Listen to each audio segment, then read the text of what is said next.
we are live from New York. Actually, now we're live. Live from New York. That was Opal, great. is that you? Anyway, Yeah. we're going to do a quick review. Opal is here. You can't see him because his video is not working, but his voice is here. So He is here because we are reviewing a track that is Rabid's, yes, and we need a second objective voice. yes. Hello. So I am of course, completely unbiased citizen. yes, it is time to watch this gem of a track. Are you ready? Let's do a 3, 2, 1, okay? All right. 3, 2, 1, let's jam. All right, so this is your review. You want to say something before we jump into this? Me? OTDE. No, not really. Go ahead. OTDE. Oh, well, the first thing I saw when I opened this track, I was like, wow, that's a lot of things. And then I sort of realized, okay, that was the intent behind it after a little bit. After seeing the absolute gobbledygook that was being put as the labels. This one's interesting, this one's a butt. That kind of thing. Yeah, it's one of those tracks where I felt the need to pause every so often just to read the text that was scrolling across the screen. Because Yeah. interesting. I'm kind of amazed that people don't view Quirk the same way. They just kind of let it all go past. Right. But man, I forgot how just complex of a track Infinite Improbability is. Like, there are very few tracks like it in existence. Right. Especially with the whole, how many times is that head fling recycled? 7? Was it only 7? It felt like so much more back in the day. Only 7? Only 7. Pity. Yeah, whatever, man. I'm waiting for the part where it gets to the boing bong. That's my favorite part. It's almost at the boing bong. There we are, we're at the boing bong. Man, so I don't know how much I can say on this either, because, like, a lot of this was my idea. Really? I suppose. Like, I was like, I was like, hey, Rabbit, but you should do a thing where they're like, or something in every line. We're losing your connection. Where all you need to do is make a square on one side of each line. Oh, damn. Yeah. Something about square on one side of each line. Yeah, I was like, yo, Rabbit, you should do that. And you were like, cool, I'll give it a shot. And then you did it. And it was cool. But then you were like, I need something more. I'm like, what if you made them into cubes with like a 1-point perspective or something? And you were like, ooh. And then the work began. Yeah, that's true. It's pretty much sort of your idea, I guess. Yeah, but the squares themselves were like the surface area of the track. That's what it consisted of, and then there was the whole meaning behind it, which I think people picked up on sort of quickly, but at the same time it was sort of tossed aside a little bit. I feel like a lot of what this is trying to say to the community will sometimes fall on deaf ears, not because it's not presented well, but because people aren't really looking to listen. I mean, it's a hard thing to confront the idea that something so complex is hard to digest for most people. Yeah. A lot of people in the Line Rider community aren't making tracks for most people. They're making tracks for themselves.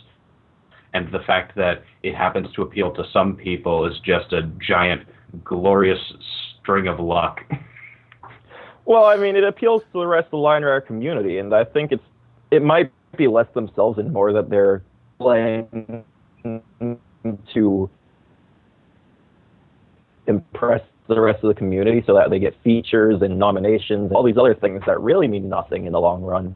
So the real world, like, I could go up to a random person and say, hey, I'm like 23rd best in the world at Line Rider. Great, there's maybe 23 people that play. Yeah. And I wouldn't say features mean nothing.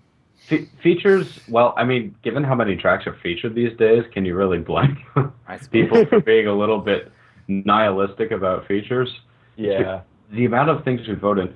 Okay, so I comment on feature threads, but it is a little disconcerting to look at the Gorge feature poll and see people voting the way they are. That is overwhelmingly yes, but like no comments. Nobody's said anything. Nobody's talking about why they like the tracks. There's not a lot of dialogue or discussion into what makes a track fun, what makes a track interesting, what makes a track have a point. I would hazard a guess that the reason is because people are scared at what might happen based on things that have happened about in feature discussion threads recently. That is also true. And also the rules that we had to instate that are like you can't, like the rules are like you can't challenge any one person's specific views on a track in a feature thread. You know? Yeah. So you have to just generally state this is what I think. I didn't think that would kill discussion entirely, but apparently it did. Yeah, well, the thing is, people are really good at forming opinions, but usually it only happens in the context of other people's opinions. It's only when they hear somebody else's opinion they go, okay, I agree with that, or that doesn't really jive with what I think, that their own opinion sort of forms about the track. The question is, where do we find patient zero there? Yeah. And usually patient zero is just the person who has a strong opinion from first out the door, like this is what I think everyone should think about this track. That's patient zero. Yeah, and sometimes the strong opinion is something that everybody else agrees with, and sometimes it brings high notions to levels of anger, salt, and just bad juju. Yeah. For those of you who are watching this in the distant future and don't know what the High Notions 2 debacle was, thank God. You'll find out eventually. It was terrible. I'm not going to link anybody to it. There were 2 people who ended up getting banned for a significant length of time, and we had to instate new rules in what you could and couldn't say in a featured discussion thread because of the amount of flaming that happened. People were just mad. The problem is, we oftentimes, when we have opinions about any kind of track, there ends up being this sort of inability to separate the creator from the creation. Like, and that ends up leading to a lot of ego issues. When people criticize a person's track, you get somebody like just completely unable to take criticism, and they because they can't separate the track from themselves, they see the track's criticism and they see that as a personal attack on themselves. Mm-hmm. When really the track has sort of, I don't know, failed to resonate with that person, I guess. And stemming from that, even more recently, I've found that a lack of discussion is often occurring, mostly because we don't want to step on those toes. We've realized this as a community, that people get angry whenever we say these negative things. And it's a fine line because it's sort of stifling discussion. Yeah. It's tough. Which in turn is disappointing people, especially on this track. I had talked to Rabid and we I was hoping people would have a more productive discussion around this, but it just hasn't happened. Yeah. And that's what we just discussed is the main reason, at least in my opinion. Yeah, as a side note, I'm kind of giggling a little because the place I paused, I squared, has Bosch with an arrow pointing to a blank space and then Bosch directly to the left of it instead of up. I have to say these labels were something of genius, if we're being honest here. It just, the compartmentalization of Quirk has, and Rabid, I've heard this from you. A lot of it stems from hedge coining lots of very specific things like ASDFs and ASD flanules and chains. And roly-polies and boing-bongs. Yes, even the boing-bongs. but just the idea of needing to categorize everything and make it didn't really start with hedge. I mean, if you think about it, it dates all the way back to when someone made a nose manual, and people were like, "Oh, what is that? It's a nose manual," and then people started trying to do the same trick.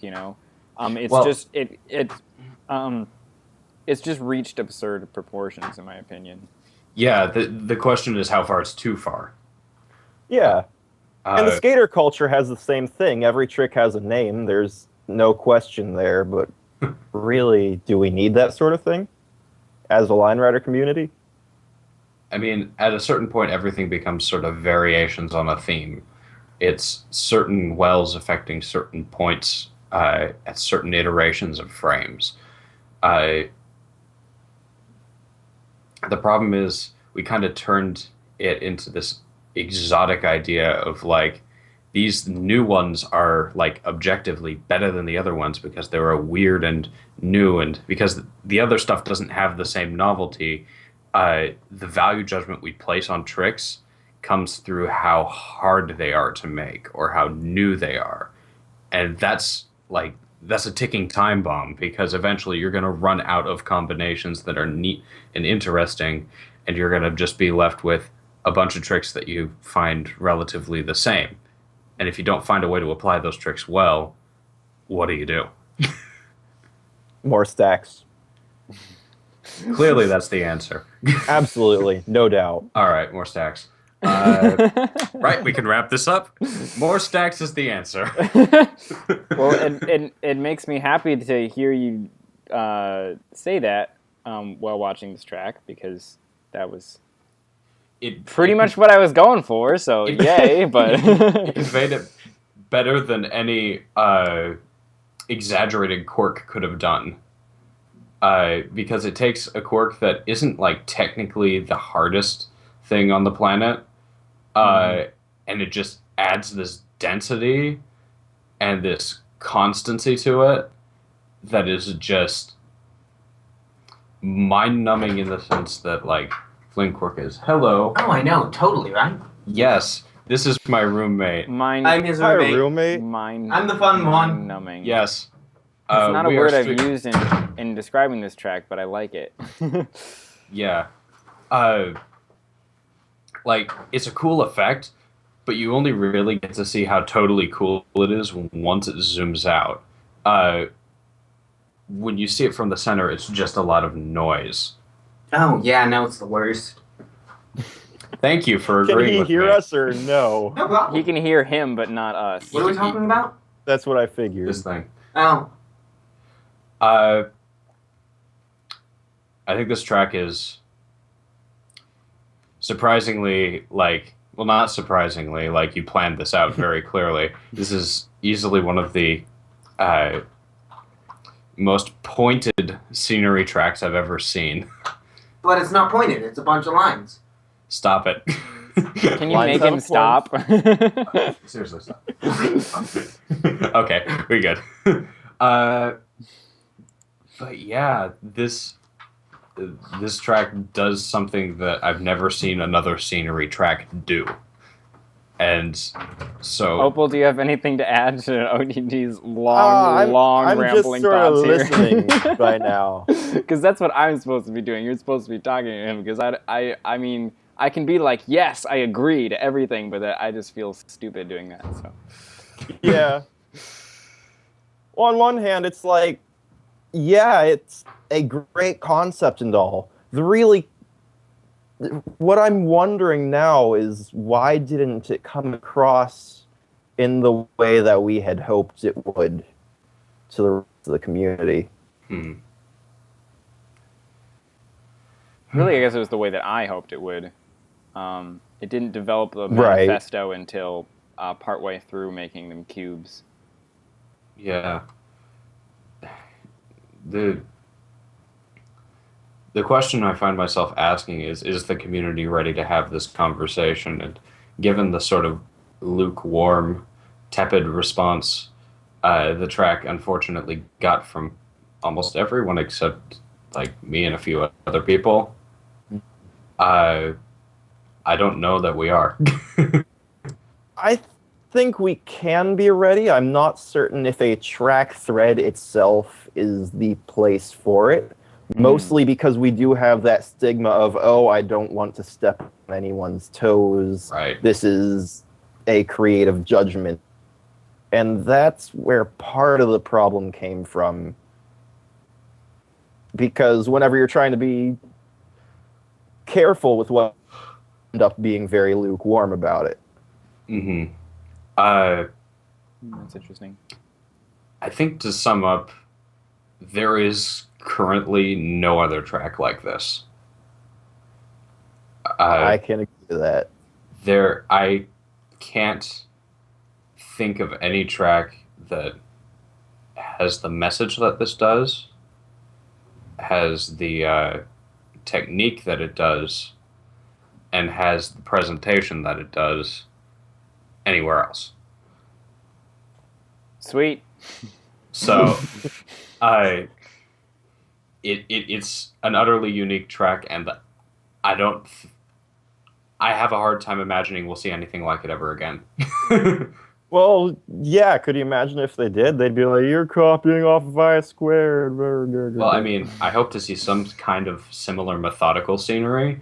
Right. But I think this is a one-time track. You're never gonna see this exact sort of style of track again just because of the unique constraints behind it. Unless we have a reason to make another thing similar to this. Say a new trick comes up and it gets super overused. Cram then all squared. of a sudden we're like, what? Cramule squared. Oh my god. Is somebody More going to... stacks. The well-tempered cramule scene might be an interesting commentary. That's going to be a difficult one to get a commentary across, considering how fast it moves. But just think about that for a second. That would be a direct commentary against the creators of the track. That would be both very hard to pull off diplomatically, and also just honestly kind of dickish now that I think about it. Yeah, but we're literally just having a discussion about how we should be dickish sometimes in a non-dickish way. Dickish in a non-dickish way. Well, that this has been a sounds like productive... a worthy goal to strive for. You hear it here first, folks. I just think we should be more critical of tracks without being critical of people. I would like if that makes sense. Yes. Well, I wasn't expecting to get I don't know. I'm feeling like this review is kind of coming off as like I just picked two of my friends and put them on the review to talk about how awesome my track is. I wasn't expecting that. Not really. It's more just talking about the implications of the track. I suppose. I mean, you can't really talk about whether something's badly executed here or not, because you can't badly execute an idea that's this methodical. It's like you either do the squares with the cubes and the 1 point perspective thing, or you don't. Yeah, the hardest point here was putting an X in the center and then drawing all the lines towards it. The important things to talk about in this were the ideas, which is maybe why I shouldn't be doing this, because the beginning stuff was my idea, but the commentary wasn't. The labels weren't. And the commentary was really the important part. Also, I find it funny that the initial idea for this was sitting down and saying, let's make abstract scenery that doesn't suck. It was mostly just me having a crisis and being like, none of my tracks, none of the projects I'm working on have anything to say other than look at how awesome this track is. And sitting down and being like, I'm going to scene I squared, just as like something else to be like, I need to do something other than like a big, crazy, giant track. And then I started doing squares, and then it became something totally unexpected. Well, isn't that most tracks, though? I mean, let's look at all the recent quirks that have been released. The start of Assault, for one, had the most, oh, look at Lucking, he's so amazing, everything's going on. Mount Olympics had the whole why be a man if you could be a god or whatever. Then there was Supersonic Motion, which had Things don't turn out the way we expect. Yeah, I Yeah. suppose. The Forest Tempered Under the Earth Crumbles. was just going to be a quick track, but then I just I just started making it, and I was like, I can make some cave scenery for this, and Yeah. I made a scene track in 2 days. So But maybe no, maybe the takeaway is we should just try ideas that don't seem that interesting if they're like try ideas that aren't super planned out all the way and see if we come up with cool things. Along the way. just have fun I didn't with come it. up with the idea of the octopus until I was halfway through the gorge. Yeah. Literally just have fun with it. Make something wacky. And I then think that's why I liked Anton's track, even though that was another parody track that got reviews that he didn't like as much. I genuinely enjoyed it in a non-parody way, just because it had some interesting things in there. Yeah. Whew. This was a review. All right. Well, I don't know if Yeah. it was so much a review as it was just a discussion about our community, but we're at like 21 minutes, so I think we should wrap it up. See ya. Bye. Yeah, thanks.